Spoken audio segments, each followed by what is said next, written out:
Agroekôlôzia moa zany dia anisan'ny lohahevitra izay napetraka teny anivon'ny sekoly ary ampiarina miaraka amin'ny mpianatra ny fanatanterahana anazy.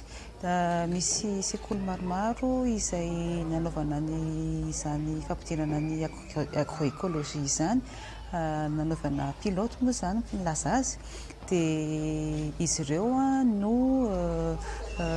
nafana nahitana indrindra fa ilaina ary tsara ny mampiditra izany, mametraka izany lohahevitra izany any anaty fandaharam-pibeazana ho ampiarina amin'ny mpianatra. Ny lohahevitra agroekôlôzia dia amin'ny faritra anankiefatra no nanomboana nanaovana ny fametrahana izany sy fanapaharihana izany eny anivon'ny sekoly, dia rehefa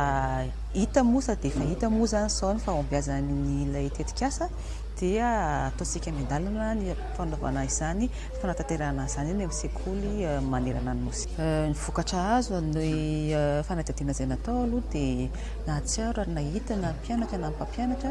fa mampivelatra an'ilay zaza ny fianarana sy nandray ny fahalalana mikasika ny agroekôlôzia. Ao anatin'ny fanaovana ny atao hoe réforme curriculaire isika amin'izao, izany hoe ao anatin'ny fanavaozana fitondrana fanatsarana ireo votoatim-pampianarana ao anatin'ny fandaharam-pibeazana isika amin'izao fotoana izao, ka fotoana izao zany no anampidirana izany lohahevitra izany, satria raha isika mahalala fa izany agroekôlôzia izany koa dia mifandray amina lohahevitra maromaro indrindra amin'ny fikajiana ny tontolo iainana, ny fanatrarana ny tanjona lovain-jafy rehetra dia efa ao anatin'ny viana sy